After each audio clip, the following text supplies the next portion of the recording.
안녕하세요. 글로벌 리포트 장량입니다. 오늘은 워싱턴 DC의 역사 보존 지역인 로건 서클에 위치한 주미 대한제국 공사관에 나왔습니다. 이 건물은 19세기 대한제국의 재외 공관 중 유일하게 원형이 남아있는 건물인데요.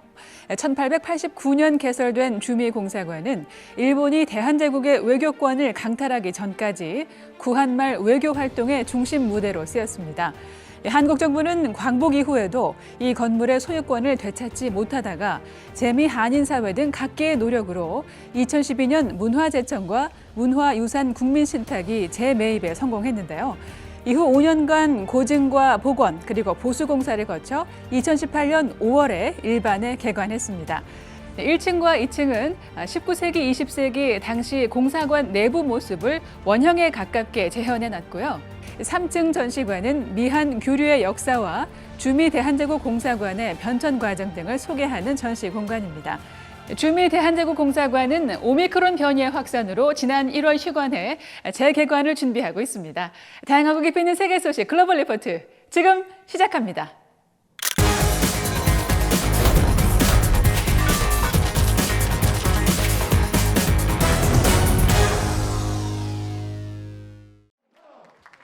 (9일) 열린 제20대 대한민국 대통령 선거에서 야당인 국민의힘 윤석열 후보가 당선됐습니다.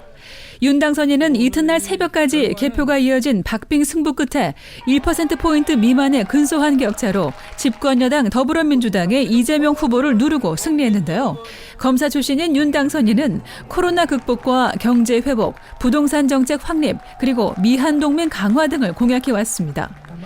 국민의힘으로서는 소속 대통령이 탄핵당하는 초유의 사건 이후 5년 만에 정권을 다시 찾았다는 의미가 있는데요. 문재인 현 대통령의 뒤를 잇는 윤석열 신임 대통령의 임기는 오는 5월 10일 시작할 예정입니다.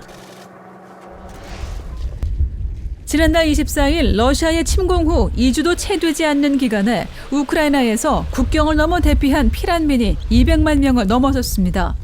대부분 여성과 어린이들인 피난민들은 절반가량이 폴란드행을 택했고 이외 헝가리, 슬로바키아, 루마니아 등 인접국가로 향했는데요. 적십자사는 러시아군이 포위한 도시에 수십만 명이 고립되고 필수 물자도 바닥났다며 상황의 심각성을 경고했습니다. 지난 8일에는 개전 이후 처음으로 양측 합의로 우크라이나 5개 주요 도시에서 민간인 대피가 이뤄졌는데요. 앞서 피난민들의 안전한 대피를 위해 양측이 인도주의적 통로 개설을 추진했으나 지속적인 폭격으로 제대로 이행되지 못했습니다. 중국의 연중 최대 정치 행사 양회가 4일부터 11일까지 베이징 인민대회당에서 열려 이번 주 주요 해시태그에 올랐습니다. 리커창 중국 총리는 부동산 침체와 계속되는 코로나 사태에 따른 불확실성을 경고하며 중국의 2022년 성장률 목표를 5.5%로 발표했는데요. 이는 1991년 이후 가장 낮은 성장률 목표치입니다. 이어 7일에는 왕이 외교부장이 우크라이나 사태와 관련해 필요하면 중국이 중재에 나설 용의가 있다고 밝혔는데요. 다음 날 시진핑 주석은 에마누엘 마크롱 프랑스 대통령, 올라프 숄츠 독일 총리 등과 함께 화상 정상회담을 하고 우크라이나 문제를 논의했습니다. 11일 세계보건기구 WHO가 신종 코로나 바이러스 팬데믹을 선포한 지 2년을 맞는 가운데 전 세계 누적 확진자는 4억 5천만 명, 누적 사망자는 600만 명을 넘어섰습니다. 그동안 세계 인구 79억 명 가운데 약 6%에 육박하는 인구가 코로나에 감염된 셈입니다. 한편 미국에서는 코로나 확진자가 크게 줄어들어 일상으로 돌아가는 움직임이 활발해지고 있는데요. 미국은 하와이주가 오는 26일부터 실내 마스크 착용 의무화를 해제하겠다고 밝히면서 미국 50개 주 전역에서 마스크 규정이 사실상 해제됐습니다.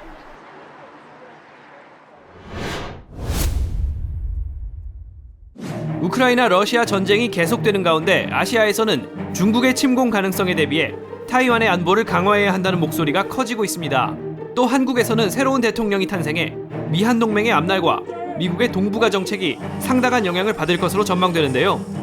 클릭 글로벌 이슈 오늘은 급변하는 아시아 정세와 미국의 정책 전망을 살펴보겠습니다.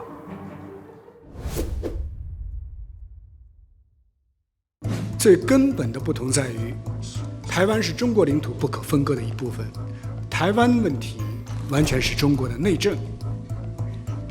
乌克兰问题呢，则是俄罗斯和乌克兰两个国家之间的争端。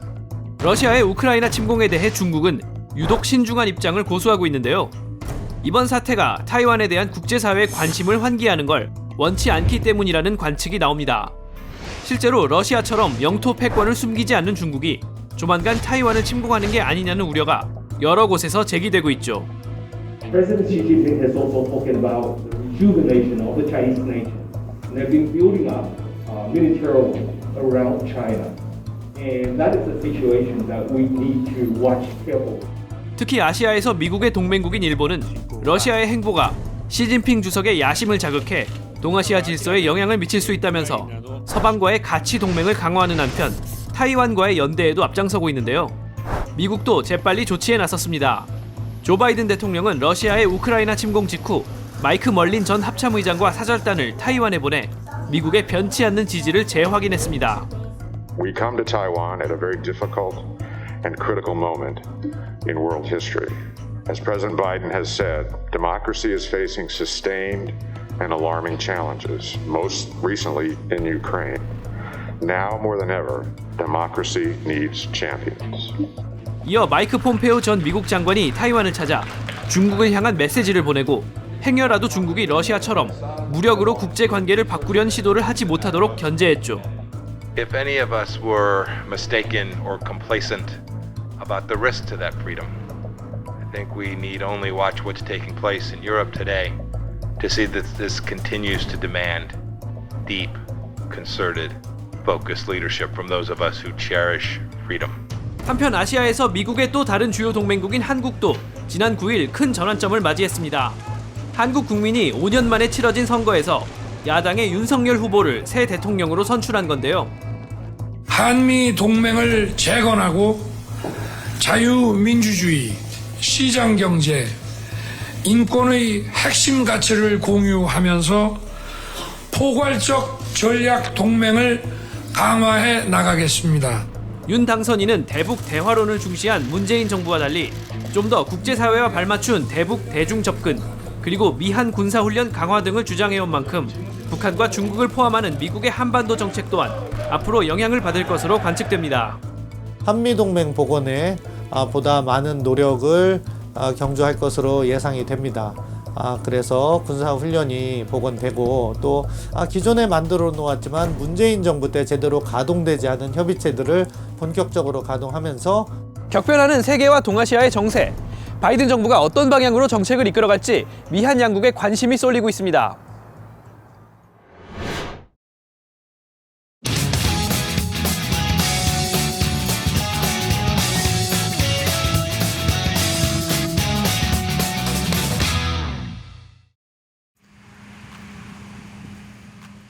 We're standing in a field of soybeans that are about to be harvested.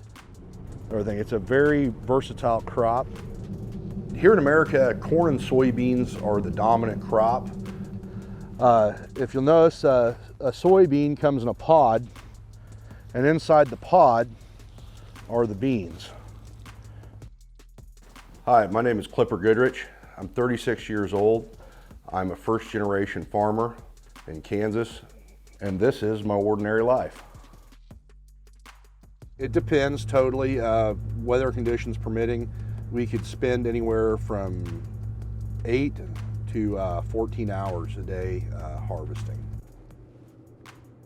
My love of farming did start when I was a young child. I was probably about 5 years old, watching a farmer work his field next door to us. I just kept pacing and looking at him, and finally he decided to stop and pick me up and give me a ride in his tractor, and my love started then. Toward the end of high school, I kind of knew I wanted to be in agriculture. The gentleman that actually gave me the tractor ride was needing a hired hand at the time. He offered me a job. So I started as an employee at the farm. 6 years into working for him, he allowed me and my now business partner Ross to start leasing farm ground. We started farming with our first 24 acres. We have grown kind of ever since. I absolutely love farming. It is also a love-hate relationship at times. Our success and failure is determined by the weather and outside conditions in the markets that we don't have control over. It is a stressful and rewarding job, all in one. I live in a small community southwest of the capital of Kansas. The community is Dover. Population is kind of hard to measure. Dover is an unincorporated town, and I believe there might be about 100 folks living there. I have lived here all my life. It's one of the blessings that I've had is not moving around.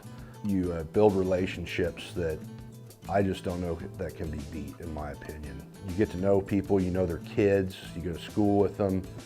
It's something that's very special and should be cherished. I absolutely plan on spending the rest of my life farming. There's always unforeseen consequences, you know, a downturn of market, and you might be forced to do something else. But if things go to plan, and they have gone to plan, I plan on doing this till the day I die or till the day I can't be a help to the younger generation.